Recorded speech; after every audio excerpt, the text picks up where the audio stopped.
welcome back to First Gen Wealth. This is episode 4 of season 3. I think 28 total-ish. Lost count. Something like that. I'm just curious, now that you bring it up. So we have different seasons. Yeah. We take a couple weeks off. Like usually like a season is a year or, I mean, what's your rationale behind seasons 1 through 4 and episodes, whatever? I want to just stop this for like a month. It was Okay. a month. Okay. We did the Soup Bros episode. Yeah. For between season 1 and 2, I took like 2 months off. Okay. And it's just like, dude, I'm busy. Right. Believe it or not, we don't make any money doing this. Not yet. Not yet. Subscribe. I'm serious. It's free. Just hit the subscribe button on YouTube, please. Please. But yeah, we don't. So I just need a break. It's like, this is time consuming. There's a whole production involved, these 2 episodes that we record each time that we sit down is like 2-3 hours out of our day. And it gets hot in here. And it gets hot in here. I turned the AC on. So it is what? March 6th today is when this one's going to air. So we're walking into March Madness, college basketball playoffs, and should have saved my Bill Walton story. See episode 1 of season 3 for this week. But we're approaching the end of the first quarter of 2024, and for me, in the commercial brokerage business, last year, 2023, we had to really fight tooth and nail at the end of the year to get a couple deals done just to match our 2022 numbers. And across the board in commercial real estate, the entire industry was down like 60% transactionally. So it was rough. For the first part of this quarter, we've seen a little bit of that trend continue. Some of the hottest sectors like multifamily have cooled off because of interest rates. Office is especially on the sales side is just really tough. Office leasing is down. A lot of people still working from home.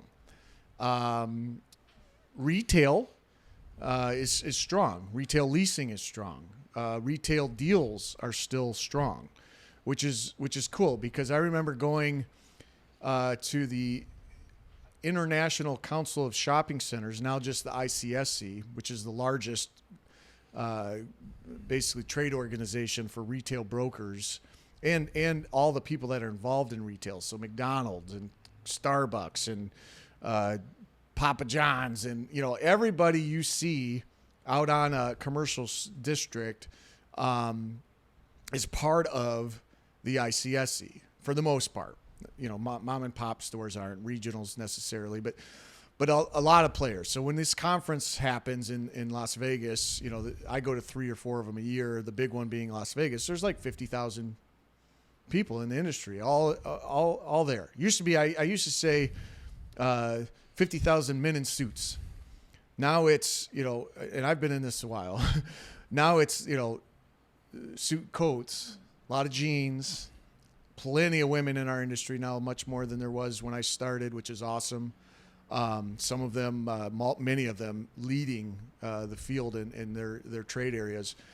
But in 2016, when I went, the cover, the theme was retail is dead. And very interesting because of, online sales and Amazon and, everybody was predicting the death of retail. And I might be wrong. That might have been 2012. I've been to like 15 or 20 of these conferences. That was like the legitimate theme of it, or that's just kind of what people were saying? It was the cover of the monthly magazine that our industry. Yeah, that seems odd to me because normally the cover of Shopping Centers Today was retail is dead. Yeah, because normally trade organizations they're reluctant to play the negative like that. Yeah, but. So that's shocking that they would say that a big portion of the commercial real estate, hey, sorry, you guys are dead. Well, and if that was the headline to grab your attention. Yes. Read deeper, and it's like, how do you strategize and compete, and this is where I took the whole idea of, your front door is gravy and your back door is where you make your money because you want to be shipping your product online and have your products available online. But reality, fast forward to today, and it's very strong. And our local, downtown retailers are doing well. A lot of them, excuse me. But out there in the shopping centers, they're seeing absorption, which more leases, and things are getting built. So it's a very interesting time. But the as we finish up, looking at the end of Q1. We are looking good. Like, I think we're ahead year over year. Compared to Q1 of last year. Correct. And we're trending in the right direction. There's a lot of deals in the hopper. In the retail side is what's really driving a lot of that. What are you seeing on the housing side? Well, much like you, overall business year over year from 2022 to 2023 down significantly. And I wish I remembered the numbers, but like, let's say there's in 2023, I think there was like 600,000 active loan officers. So people that are helping people with their financing to buy a home. And when renewals came like over the last 3 months, we're down to like 190,000. There have been a mass exit of people getting out of the business. And we're seeing that a little bit on the as a realtor. A lot of the part-time realtors have decided, okay, I'm going to go do full-time work full-time.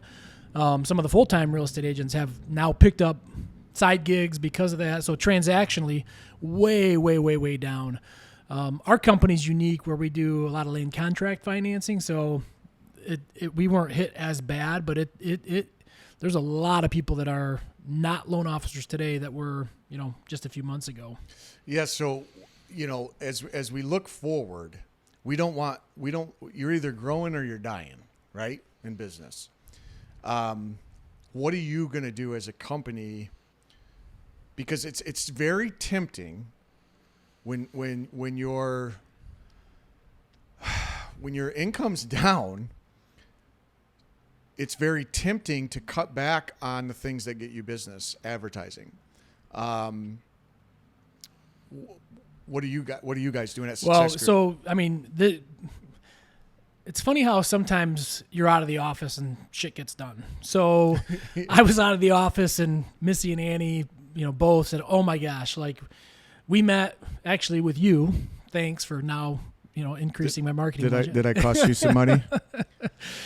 And like we are so inspired by what Randy had to say about social media and about what he's invested in the marketing.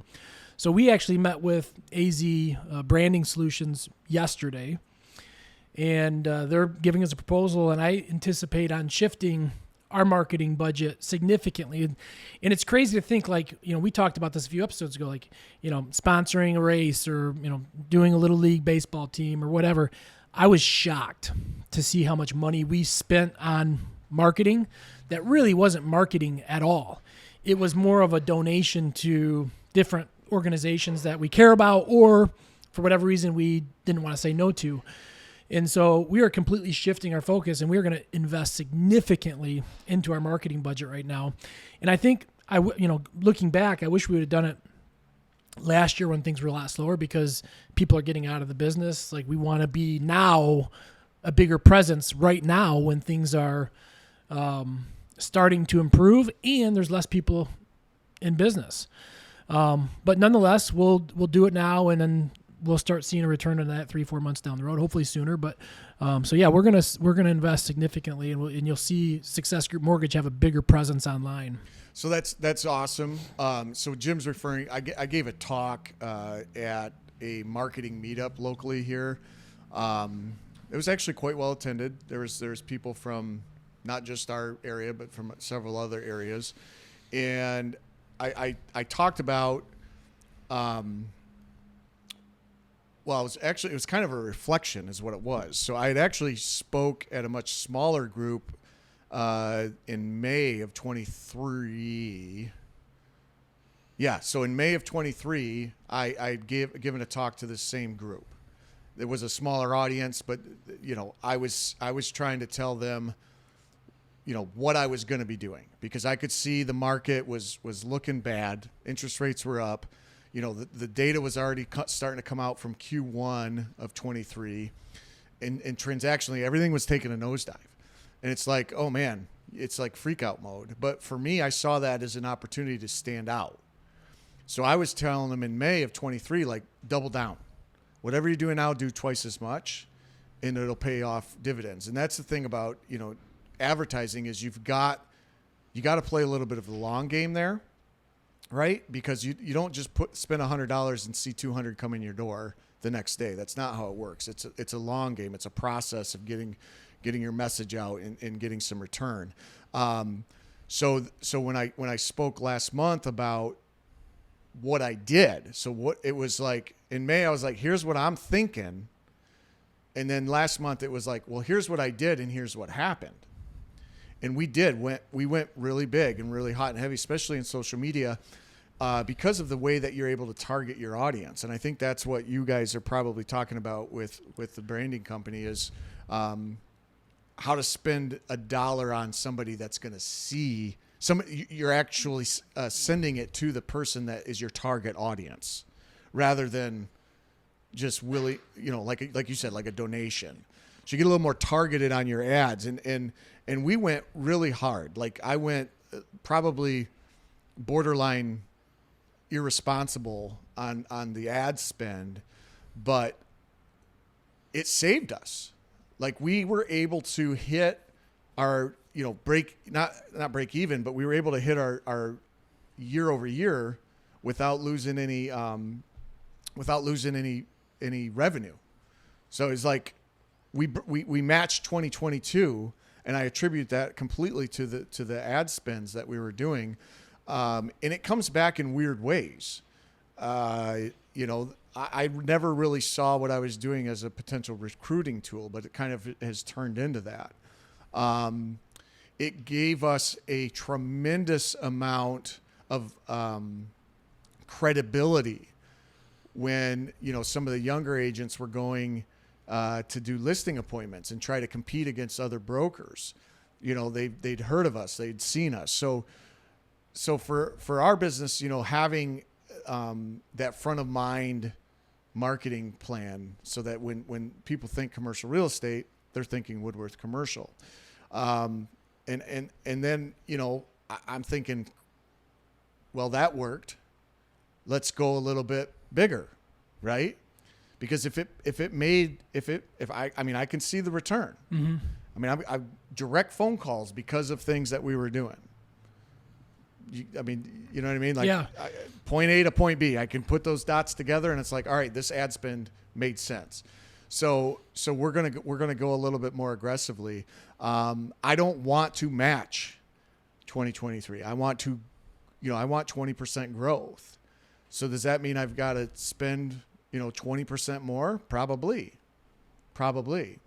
But those numbers are like if you spend 20% more on your $20,000 right marketing budget does gain $250,000 up on the sales side. Absolutely. So that's the plan, and it's going to be a weird year. I think there's a lot of weirdness out there right now with wars. There's a lot, with interest rates.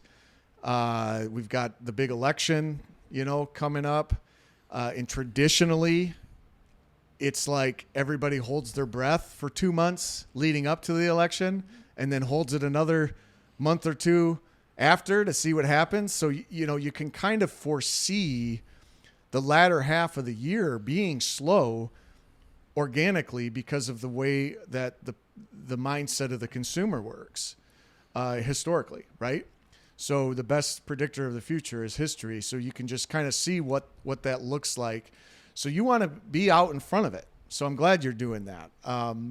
Where do you see like interest rates, from your opinion, like heading as we close out 2024 and go into 2025? And here we are. It's Q1, but you've always got to be ahead of the market, because my effort today, I won't see a closing until the end of Q2. and sometimes Q3. Some deals take a very long time. Yeah, you have a much longer cycle of business than we do. My deal cycle's 3 to 6 months. Yeah. Yeah. Where ours is, 30 days for the most part. Unless Right. you've got a buyer that's out looking casually. That's pretty, for the most part, we get a call today, we're closing 30 days from now assuming they qualify. But as far as interest rates go, I do foresee the Fed cutting rates. So I'm going By to interrupt May? you. I think you're right.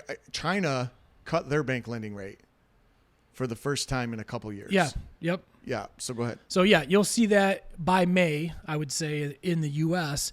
The funny thing is, though, when they make that first cut, there's a good chance that we'll see long-term rates go up, and it's a weird anomaly. But when the Fed adjusts rates, it's overnight lending. So things like credit cards, lines of credit, what banks are lending money to each other, really short-term debt goes down. Long-term debt may go up, such as a 30-year fixed on a mortgage, may go up initially. But I do see it cycling out and coming down, but and that's a whole nother episode. But so by May, the Fed will cut rates. That's my prediction. And probably by June or July, we'll start to see 30-year fixed rates come down, which really hurts the home buyer because now you have a $200,000 house that X amount of people qualify for. Well, now rates come down. You have many more people qualify for that $200,000 house. You have more people competing for that same house, which is going to drive property values higher. Yeah. So that's going to hurt home buyers. It's going to increase property values, which is, overall a good thing, I think. But affordability is going to be even a bigger issue. So if you qualify for a house today, I would suggest you buy a house today. If rates never come down, then it's never going to get better than what it is right now. And if they do come down, you can refinance and get a lower payment, et cetera. But really what those lower rates are going to do is on the residential side, it's going to open the door up for more refinance activity. So one of the big reasons why transactionally we were down significantly, I think we were down like 20% from 22 to 23, but we were down like 20% from 21 to 22. Oh, wow. So it's been a 2-year ouch. But it's mainly because refinance activity has significantly, come to a screeching halt. Yeah, falling off a cliff. Unless you need to refinance, divorce, cash out for whatever reason, debt consolidation, you're not refinancing. So we'll see that start to pop back up, and that'll increase our transactions. While purchase transactions are probably going to be pretty consistent, and purchase transactions are still low because of a lack of inventory. But with lower rates, you're going to see many more people into the market, and it's going to create overbidding, appraisal guarantees, offers, multiple offers, way over asking price. It's going to be a couple years ago when that was happening on steroids. It's going to be, in my opinion, it's going to be way more competitive than ever before. So like I said, if you can buy now, I would do it and get it out of the way. But we'll see 30-year fix coming down by June or July is my prediction. And then will it hold through 2025, you think? I think that's a hard thing. That's a very hard thing because you said elections, wars, inflation is still a huge concern. But I think with an election year, obviously, I don't think Joe Biden will be the one running for president, but whoever the Democrats put out, they're going to want to have rates be at an appropriate and acceptable level because otherwise re-election is, it's one more thing he's up against or their party's up against. And when Trump's in office, if he's the one or whoever the Republican is, they're going to want to not come into office and have rates spike. So they're going to do whatever they can to control that as much as possible. Stop spending. Well, aside from stop spending, because we know that's not going to happen, they're going to try to prevent that from on either side of it. So, so the interesting thing I think with rates coming down is what that does for potential development, new construction, the commercial side of things we may see your transactions go up as a result. That would be terrific. I mean, construction is a bit of a challenge right now on both residential and commercial sides. We actually have land and a full set of drawings, and we were ready to develop to put up a new strip mall, but then paused because of rates. Because about the time we finished getting our site plan approval, it went up like 300 basis points. Yeah, that's And a tough. From yeah. that, I mean, we were right in that vortex of like, you remember September 22, boom, it took off like a lightning bolt till the end of 22, the end of 22. And it was like deals that made sense at the end of summer by mid-fall made no sense. Yeah, when you're talking about a commercial loan going from 6% to 8% within a matter of months, I mean that changed everything. it changes the performance significantly. I just met with a builder yesterday because we've been talking for like the last year. Like we wanted to partner on a deal, build a spec home. Again, because of the lack of inventory, we want to try to figure out ways to create business without business coming to us. And I met with him yesterday, and he's like, "Okay, we're gonna build a 1,600 to 1,800 square foot house. It's gonna cost this much to build." And we're like, well, shit, we can't sell it for what it costs to build. Well, okay, well, if we get rid of the basement, that'll save $30,000, and we'll just do a ranch, and we'll do this. And well, now okay, you just cut $30,000 out of construction costs, but the house isn't worth what it costs to build, plus the land acquisition and all that kind of stuff. So I don't know what's going to happen with unless you're a big builder building on scale. On scale, it's hard for the mom and pop builder who this guy was to like build a house and sell it and make money. So speculative. Yeah, right. So you got to almost be building a subdivision where you're popping out the same model, one of 3 models, 30 houses at a time, where the land value is really high, so your property values are high. But here in Owasso, man, I just don't see, unless you're building it for yourself and you're building it the way you want it to be built, with the layout exactly where you want it, and I just don't see new inventory coming on the market, and that's another reason why you're going to continue to see property values increase, and it become more and more competitive for people buying a home. It's going to be tough. Well, and based on what you've said to me, it's like, well, this is giving me more and more justification to continue our efforts of adding apartments to our downtown buildings, because we can do those a little bit at scale, and there are grant programs to help with that extremely high cost of construction, to where you can get into some rents that are affordable, because like you said, like that home owner market becomes uber competitive. It's going to price people out, and they're going to have to rent for a while. And we don't have that either. No, we don't. So I get the random Facebook message or text, I mean, multiple times monthly. Hey, do you know anybody that's got a 3-bedroom or blah, blah, blah? Or what? No. The answer is no, I don't. Hey, I'm hesitant to say this because by the time this airs, this may not be a thing anymore, but I actually have an apartment available right now. So, God dang it. I probably... by the time this airs, I'm probably going to get available, messages that I don't want to receive anymore. Listen, but I do have an apartment available right now, and I haven't started advertising yet. I gotta 3-bedroom? It's like a 1.5 bedroom. It's a 1-bedroom with a really small... Yeah, so there are some of those available. We've got some 1-bedroom, some 2-bedroom. I don't know if we've got any 2-bedroom. The 3-bedroom is like, it's a unicorn. Yeah. It's a unicorn. So it's a challenge. And maybe we better look at one of these buildings of actually doing some larger bedroom count on some units to satisfy that need, because the demand is there. So we're going to, based on, this conversation, it's like, well, you kind of got to create your own market a little bit.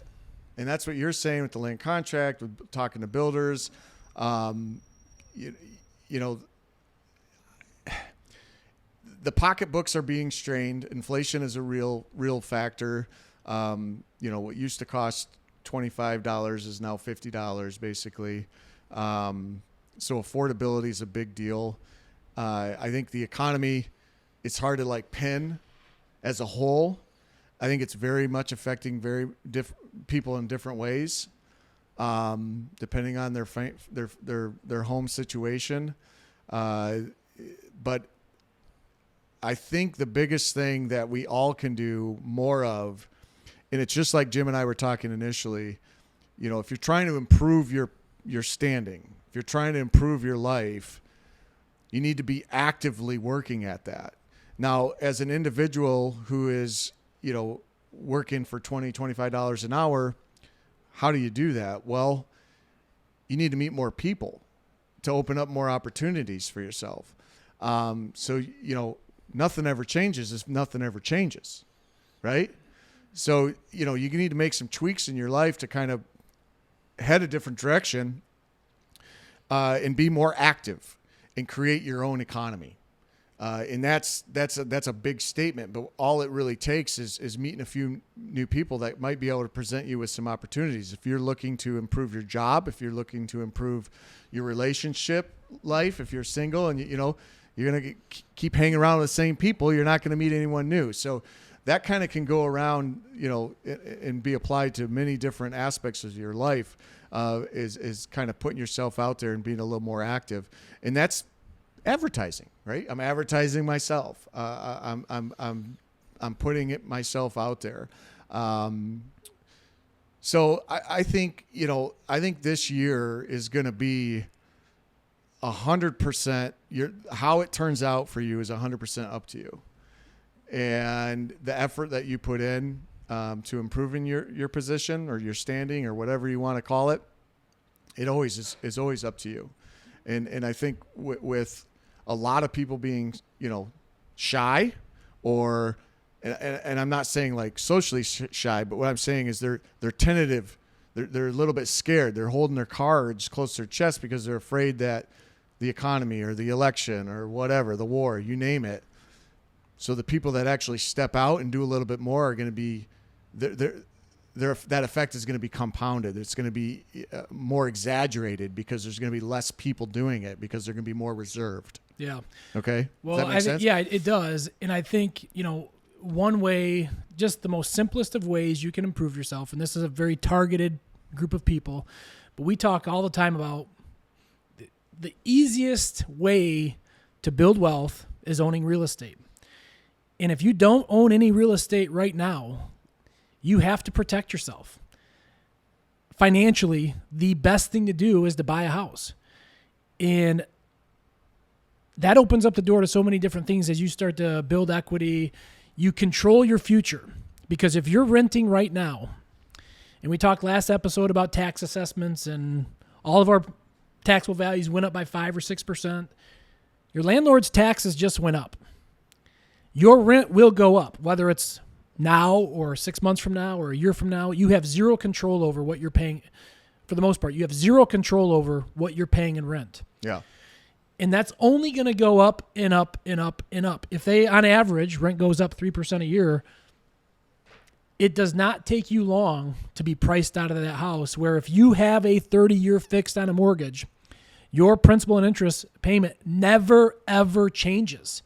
If your financial picture changes, you make more money, great. You can buy up, you can pay down your principal, you can buy another property. But if you are a renter, in 99% of the cases, historically, it makes more sense to buy than it does rent. And that is one way you can improve your life without putting yourself out there, without having to go find a new job, without having to advertise yourself on social media. You do not have to get uncomfortable to go buy a house. Right. And if you do not think you are in position to do that, there are so many people you can talk to, myself included, that can help paint a picture or provide a path forward of how to do that. In owning real estate across the country, the majority of millionaires are millionaires through real estate. The majority of Americans, the majority of their wealth is through real estate, through home equity. And we've talked about this all episode. Like, the property values today aren't getting any better. I saw this guy post this video, and he's talking about, if I'm somebody right now, I'm like, man, if 5 years ago, if I would have bought something 5 years ago, man, what that would have done for me today. Well, guess what people were saying 5 years ago? Yeah. If I would have bought 5 years ago, that would have been 2019. It's always that way. If I would have bought 5 years ago, because prices were still way low, still recovering from the great recession, if I would have bought 5 years ago, man, well, guess what they were saying back then in 2013? If I'd have bought 5,000. In 2008, when I could have bought multiple houses for $10,000 a piece that are now worth $150 a piece, if I would have just bought 5 years ago. My point is, don't be that guy 5 years from now that's saying, if I would have just bought 5 years ago, because prices are what they are. You can't be concerned with, oh my gosh, I'm just waiting for prices to come down. Well, out of the last 100 years, minus 3 years of that time frame, you're still waiting. You're still waiting. And then you've missed out on all that appreciation in the meantime. So, to the long story short, Oh, I love it. You've got like, that is the easiest thing to do to set yourself up for financial peace, stability, peace of mind. You got to have a place to live, man. You might as well own it. Absolutely. And control what it costs you. Control what it costs you. And I always like when you say, the people that are waiting for interest rates to go down, but they can qualify right now. Like, that makes zero sense to me. Like, you can refinance it. That's the beautiful thing about, like, with commercial, that's not that easy. Right. With a residential house, you own that thing. If you buy it today and your interest rate's 8% and it goes to 6%, you can refinance. You didn't lose anything. You got it at the price today. You can afford it. You qualified for it. If they go down, all that's going to happen is that house you could have bought is going to be more expensive, and now you wished you would have, and now you can't because somebody offered $30,000 over asking price. But if you already own it and the interest rates go down, just refinance it. You lose nothing. You lose nothing and you gain a lot. You because gain if everything. it's 2 years from now, well, guess what? Like you said, the property's worth more. You've been paying down principal for 2 years. You're in a better position. Yeah. Yeah. So, like I said, very rarely, if you're planning on buying it, but you're going to relocate a year from now, probably not worth, you probably should stick to renting. Yeah, right. But if you're supplanted in a community and you're gonna, you've got a job you like or at least tolerate an area you like, if you've got a 3 to 4 year horizon, like, you should buy a property. You should buy a house, because like Jim said, like, if 4 years from now you do need to sell it, congratulations! Like, holy cow, you're gonna make money because the inventory is not gonna be any better, and the pricing is. Mm-hmm. So interesting. So anyway, I think let's go buy houses, people. Let's go. And maybe it's not a house. Like, you can call me. You don't have to call Jim. You can call me. Buy a multifamily and live in part of it. Like a 4 or 5, 6 unit. 4 and below is easier than 5 and 6, but yeah. Well, easier for you. Easier for financing. Maybe. There's always land contract opportunities. It depends on the situation. So a 4 unit and less is a traditional residential mortgage. 5 units or more is going to be a commercial mortgage. But who cares? Like, pencil it out. If it makes sense, it makes sense.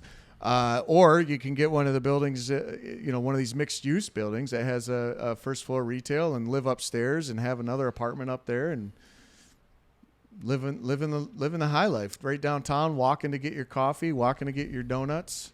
There's so many, I don't want to say easy opportunities, but there are so many opportunities that don't require a lot of work to own real estate. Yeah. So the biggest mistake, obviously, what we're coming back to is, like, holy crap, quit waiting. Like, it's always shoulda. You're always going to be in a better position if you make a move. So the longer you wait to make the move, the longer it's going to take to get in a better position. So freaking make a move. Like,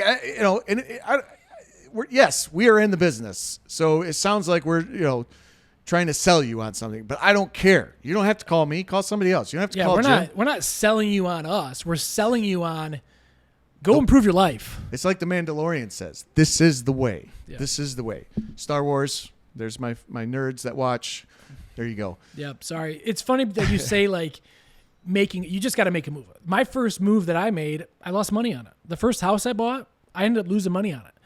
But it got me in that mode of, okay, this is how I do it. This is what I need to do better. I bought right before the 2008 crash. Okay, whatever. I lost some money. But the experience I took from that has led me to doing multiple other deals and doing them differently and learning from my mistakes. And now, again, but again, you lost money because you sold it. Correct. If you'd have bought, if that house you bought, you still lived in, would be worth $100,000 more than. Or if I was still renting it out, because the first house I bought, I was a rental property, and there was panic. There was like the emotional piece of, holy shit, it's worth what? Like, I don't want it. You know what I mean? Like, there was a lot of people that made that mistake of, I just want out. Like, real estate sucks. It's down. It's never going to come back. Yeah. Well, lesson learned. That's the best time. That's the best time. That's when you should have been buying. When there's and that blood guy in the streets, buy real estate. So that's or hold. You don't like correct. Buy like you don't sell low. Like you can hold. And if the renter's rent paying, just because the value of on the market has collapsed, which we do not see that happening. Every dynamic, every facet of that industry has changed. The problem that we got into is no longer existing, right? There may be other problems, but if we were to see a drastic decline in real estate value, there is something else significantly wrong with the world. Where who cares what your property's worth? Because we got much, much bigger issues. Right. You know what I mean? Like, right. But just the mathematics and the demographics of how many people we have, how many homes there are. Oh yeah, and it's only getting worse. Oh. Guess what? There's more people coming in the country every day than about 10,000 people leaving. Yeah. So it's only getting worse. And when we do see interest rates decline, like we think are going to happen, it's going to magnify that problem. Yes. Yeah.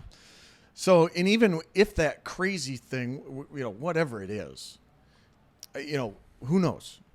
Something absolutely wild, invasion. Absolute economic collapse. Our dollar is worthless. China calls the note, right? On the debt. Yeah. Could happen. All that stuff could happen. But guess what? The best insulator for shit like that is having a place to live? I don't know. What? Real estate. Google it. Like how do you prep for something like that? Yeah. Well, I mean, unless there has a complete seizure of assets, in which case, what are you going to do? Well, that could happen too if you inflated your property value by some extent. Like they could come take your house. Just stay off the Trump train today, Jimbo. I wasn't coming on that. All right. It's the precedent that's been set. It is. They're not going to come take your property, guys. Don't worry. So, and that's the thing. So once you have that security and that peace of mind, it's a starting spot. But floating out there trying to make a decision and hemming and hawing, that ain't a starting spot. That's dream world. That's like maybe later. Now's the time. Make a move. Not our first time mentioning something to that effect. Yeah. Right. And if you're listening to season 1, episode 1 or 2 or 3, so that's been almost a year, and you haven't done anything, the hell you doing? What are you doing? It only you call me. Let's get it. Call me. Google me. I'm there. You can find my phone number. And use Randy as inspiration. It only took him one episode of me calling his face fat to where he wanted to do something about it. He got back in the gym. He started hitting the treadmill. Dude, we got there's people commenting, are you does he have a eating disorder? Right, yeah, why are you thinking you're listen, fat? I know I'm not fat. My brother, if you have siblings, these things happen where their siblings will just call you a name, fact of the matter. And I never said you're fat. My face is... I said you're getting fat. Getting fat. That's don't call me a bitch. I'm not... I didn't say you're a bitch. I said you're being a bitch. That doesn't... If you're married, that argument doesn't work. I learned that not from me, but from somebody else. Yeah, that argument don't work, bro. But, yeah, I know I'm not I'm not mental. I know I'm not fat. I'm not obese, but I have room for health improvement. I have room to improve my physical being, and I am doing it because, yes, we don't just talk shit. We do shit, right? We put our money where our mouth is. In this case, I put my biceps where my mouth was, and I've been working out. And you're going to see by the end of this episode, or that'd be amazing. By the end of this season, we're going to throw those side-by-side pics up, and my action will be in print. You will see it. I will have my jawline back. That is a guarantee. So anyway, we try to practice what we preach. Sometimes it takes multiple attempts. But, multiple attempts, or we just start preaching something else. Oh, yeah. I don't want to do that. We'll just talk about something else. Anyway, so, hey, let's go do something, people. If that action step is picking up the phone, if that action step is sending a direct message, now be careful with that because you might go to my junk on Facebook. You're better off doing it on Instagram, just a little side note, because I get those. And sometimes it's a couple weeks before I realize I've got a Facebook message because it goes into my non-primary or something like that. I don't know. But anyway, I try to respond to all of them. But if that's all it is, if that's all your action step is, hey, can we talk? Then do that. That's great. Let's go. So do something this week. Do something right now. Don't say this week because then you'll get distracted. Do something in the next 2 minutes. And with that, we'll call it a wrap. Sweet. All right? That's 2 minutes. it. I'm going to do something. That's it. So we'll see you next episode. We don't know what the topic is going to be. It's going to be awesome. See ya.